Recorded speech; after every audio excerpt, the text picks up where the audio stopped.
अपना जो विषय है, टॉपिक है कक्षा 10वीं के सामाजिक विज्ञान के अंतर्गत अध्याय 6 में लोकसभा और राज्यसभा की प्रमुख शक्तियां एवं कार्य, इस बिंदु के ऊपर अपन एक तुलनात्मक चार्ट के आधार पर समझने का प्रयास करते हैं कि लोकसभा और राज्यसभा को ऐसे कौन कौन से अधिकार हैं और क्या उनके कार्य हैं जो उनको करने होते हैं। तो इसके अंतर्गत पहला है विधायी शक्ति, यानी कानूनी जो शक्ति है वो लोकसभा को क्या है और राज्यसभा को क्या है।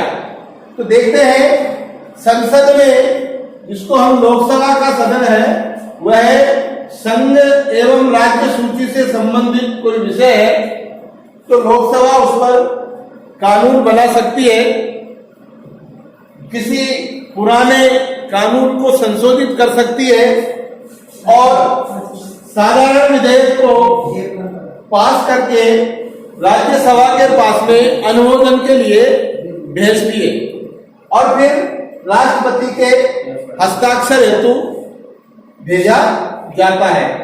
वहीं इसी विधायी शक्ति के अंतर्गत राज्यसभा को क्या अधिकार है, तो राज्यसभा लोकसभा के द्वारा पारित जो प्रस्ताव होते हैं उन पर चर्चा कर सकती है और चर्चा करने के बाद में पुनः उन्हें पारित करना होता है और फिर राष्ट्रपति महोदय को हस्ताक्षर करने हेतु भेजा जाता है। दोनों की इसमें लगभग समान प्रक्रिया होती है। दूसरा बिंदु है वित्तीय संबंधी शक्तियां।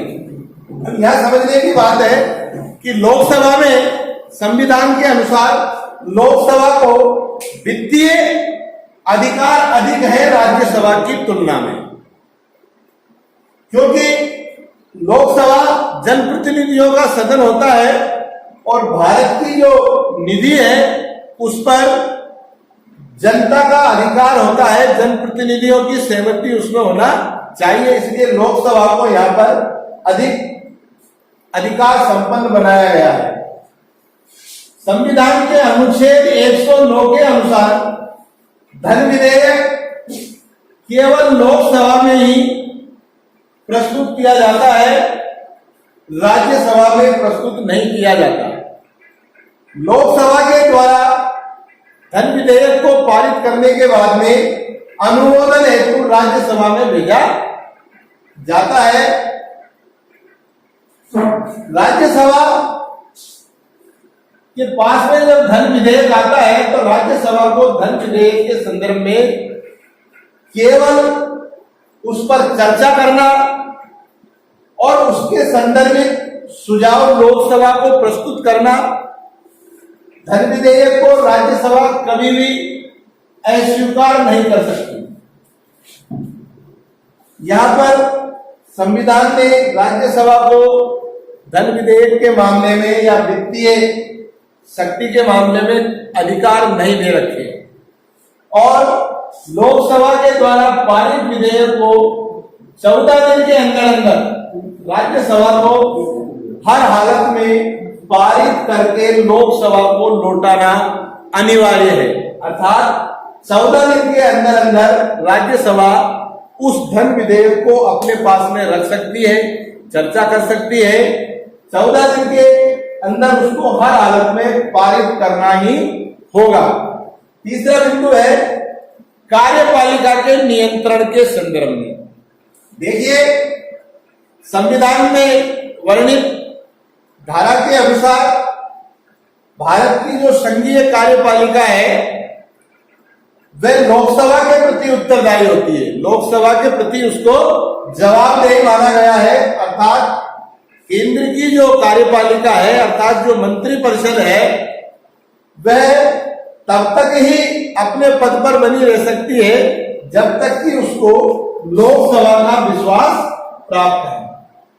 अर्थात लोकसभा के विश्वास तक ही वह कार्यपालिका अपना काम कर सकती है, इसीलिए वह लोकसभा के प्रति जवाबदेही होती है। कार्यपालिका राज्यसभा के प्रति जवाबदेही नहीं होती, अर्थात उसके प्रति उत्तरदायी उसको नहीं माना गया है। राज्यसभा के सदस्य कार्यपालिका अर्थात मंत्रिपरिषद से प्रश्न पूछ सकते हैं, पूरक प्रश्न लगा सकते हैं, अपने सुझाव प्रस्तुत कर सकते हैं, लेकिन किसी मंत्री के खिलाफ या सरकार के खिलाफ राज्यसभा में अविश्वास प्रस्ताव कभी भी नहीं रखा जाता है, अर्थात मंत्रिपरिषद को कभी हटाने का अधिकार राज्यसभा को नहीं दिया गया है। ये अधिकार केवल लोकसभा के पास में है। इसलिए कार्यपालिका के नियंत्रण के संदर्भ में भी लोकसभा को अधिक अधिकार संपन्न बनाया गया है।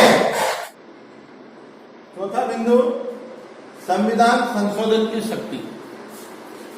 संविधान संशोधन की शक्ति के लिए अनुच्छेद 368 के अनुसार ये व्यवस्था है कि संविधान संशोधन का अधिकार संसद को दिया गया है और संसद के अंतर्गत लोकसभा और राज्यसभा दोनों आते हैं, अर्थात संविधान संशोधन विधेयक लोकसभा में भी प्रस्तुत किया जा सकता है और राज्यसभा में भी किया जा सकता है।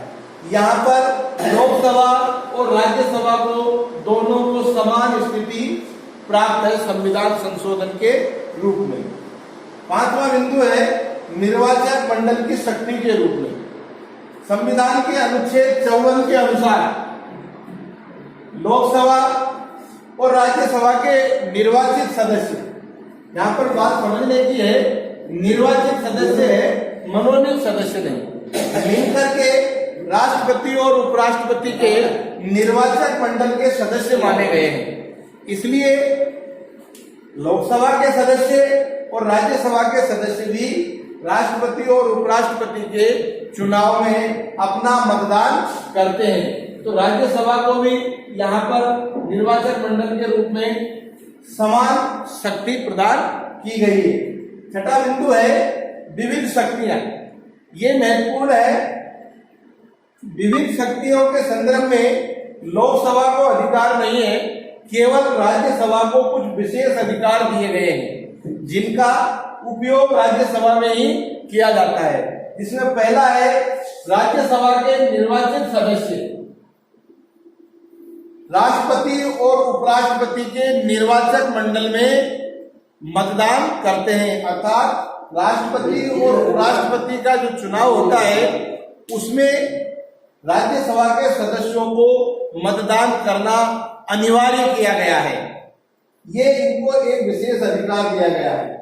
दूसरी है जो विशेष अधिकार है राज्यसभा के, वो है कि राज्यसभा लोकसभा के सदस्यों के साथ मिलकर के, राज्यसभा लोकसभा के सदस्यों के साथ में मिलकर के राष्ट्रपति, उपराष्ट्रपति और सर्वोच्च न्यायालय एवं उच्च न्यायालय के न्यायाधीशों, तो न्यायाधीशों के खिलाफ महाभियोग लगा सकती है, अर्थात महाभियोग प्रस्ताव को पारित कर सकती है।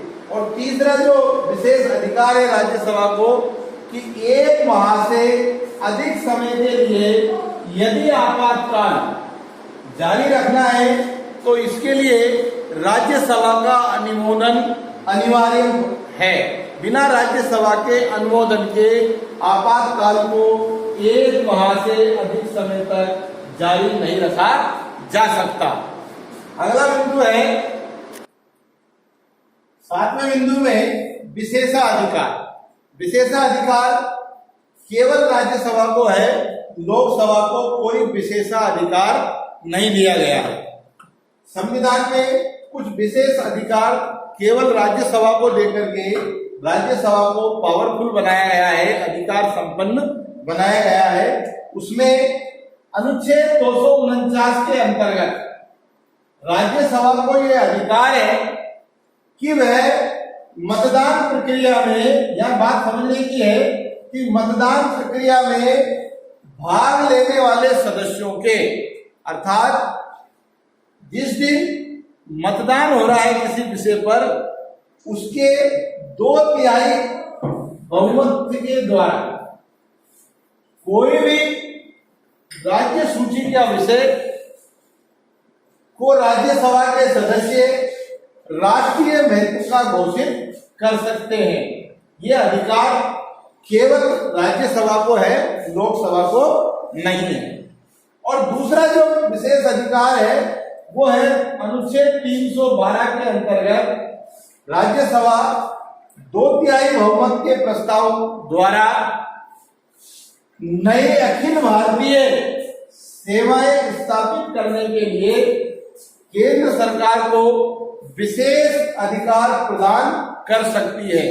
इस प्रकार से हम कह सकते हैं कि लोकसभा और राज्यसभा की जो प्रमुख शक्तियां हैं वह संविधान के अनुसार इस प्रकार से रखी गई है। धन्यवाद।